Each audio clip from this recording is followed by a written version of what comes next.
Mula sa iba't ibang bansa, marami ang naghintay sa resulta ng unang botohan ng Papal Conclave. Dahil wala pang napiling Santo Papa, marami raw sa kanila ang babalik para mag-abang muli. Live mula sa Rome, Italy, may report si Connie Sison.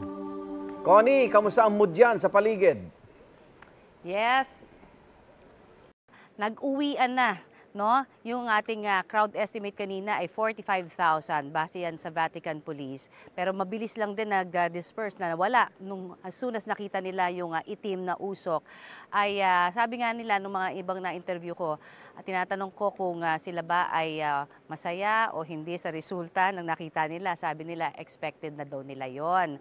At marami din ang babalik pa. Kahit na sabi nga nila napagod sila at talagang nainip sa kakaantay dahil medyo naging atrasado kanina. Tunghayan natin yung mga ilan sa kaganapan sa aking report.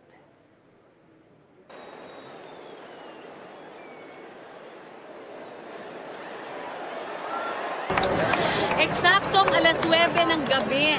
Ayan, at nagpakita na ang usok na itim sa may bubungan o chimney ng Sistine Chapel. Ang ibig sabihin ng itim, alam naman po natin, wala pang Santo Papa. Are you disappointed that it's black? I mean, we were expecting it. You're still coming back? Yes. Okay. Because for it, it's a once in a lifetime. Marami sa aking nakapanayam, unang beses lang na-experience ang pagpunta sa conclave. It's my actually first time watching the smoke. It's an historical event. Right now, the church has become so universal that even an African Christian would hope that the next pope would be from Africa. For us, very grateful to be here with my family in this magic moment.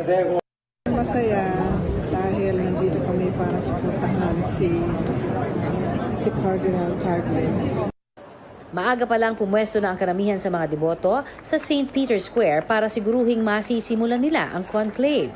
Di lang deboto ang maaga, kundi pati na ang mga media na tumutok sa bawat galaw ng mga kardinal. Ever seen as many journalists and TV crews here on St. Peter's Square as this conclave. And I think it really shows how much of a spectacle this is on top of like a religious issue.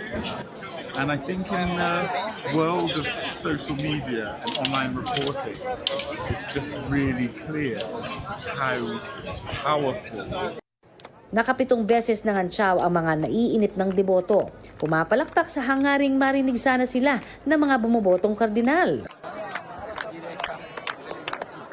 Ang iba, kanya-kanyang diskarte naman sa pagpapahinga. At kung pagtitiis ang labanan, panalo syempre dyan ang mga Pinoy. Matagal po nag-aantay. Pero magtitiis pa din. Excited pa sa maging years on. Tuloy din daw ang paghihintay ng mga deboto na walang pag-aalinlangan kahit na napagod at nahirapan.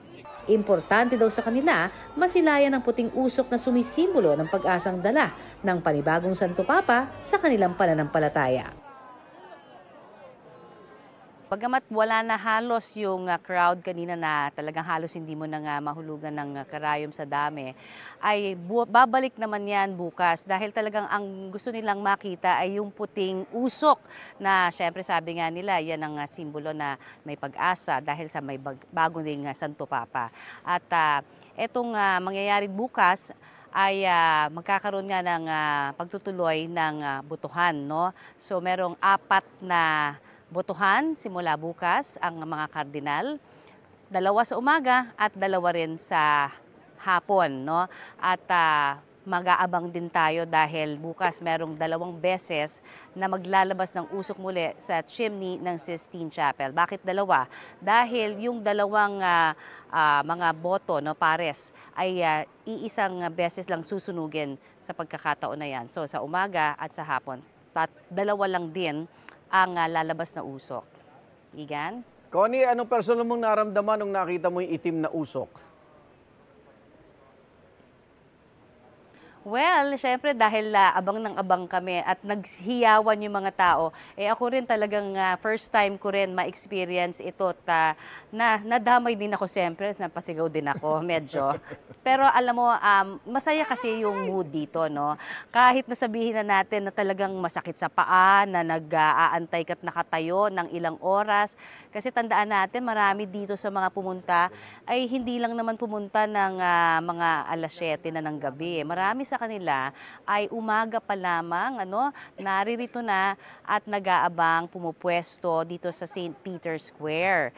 At gusto nila talagang maumpisahan, kumbaga, yung pag-umpisa pa lamang ng conclave dun sa prosesyon hanggang sa magsarado na yung pintuan ng Sistine Chapel at magkaroon ng botohan. Connie, di ba parang kanina doon sa mga nakausap mo, sabi nila parang pagka daw lumabas ito na usok, parang expected na nila, no? So, bakit daw kaya yung may mga nakausap ka dyan kung bakit natagalan yung pagdesisyon ng mga kardinal? Yung window kasi ay 1 a.m. hanggang 2 a.m. oras dito sa Pilipinas. Mga bandang alas 3 kanina rito, nakita ang itim na usok sa chimney ng Sistine Chapel, Connie. Yes, that's right.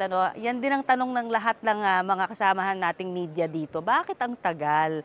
Samantalang isa araw na ito ay isang beses lamang naman sila boboto, hindi ba?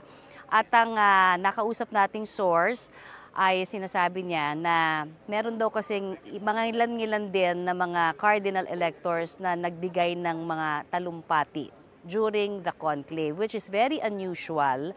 Pero syempre, ito ay unofficial in the sense that pinapaantay pa tayo na maglabas ang Holy See mismo ng naturang statement ukol dyan. At yan ang ating antabayanan bukas.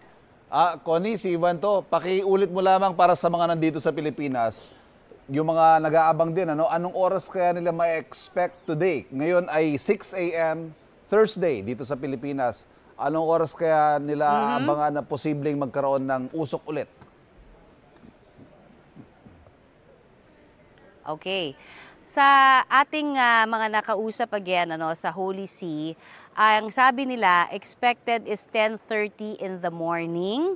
Bukas ay maaaring makakita tayo muli ng usok mula sa chimney ng Sistine Chapel. Pero again, ito ay estimate. At pwede pa rin mabago katulad ng nangyari nga kanina, no? Pero more or less 10:30 in the morning, antabayanan yan syempre pa ng mga debotong Katoliko na ang gusto lang talagang makita syempre yung kasiguruhan, na makakakita na sila ng puting usok para meron naman na bagong Santo Papa. Anong oras na ba dyan, Connie? May mga tao pa sa likod mo? Mga press din yan, na walang tulugan, tulad natin. So, ang mga naririto na lang, mga pulis na nagbabantay dito sa St. Peter's Square, at ganun din yung ating mga kasamahan sa media, may ilan na mga turista, di ba, na nag-oosyoso sa kung anong ginagawa pa rin ng mga media, at nakakatuwa din at punong-puno pa rin yung mga areas ng mga restaurant dito na usually ay maagang nagsasara. Pero dahil sa maraming ang turista, maraming gustong mag-dine in, ay buhay na buhay din sa paligid naman nitong Vatican at ng Rome. So napaka-festive, sabi ko nga, nitong mood na ito, at least for this particular time, dahil lahat ay nag-anticipate ng masayang okasyon ng pagkakaroon ng panibagong Santo Papa. Maraming salamat at ingat, Connie Sison.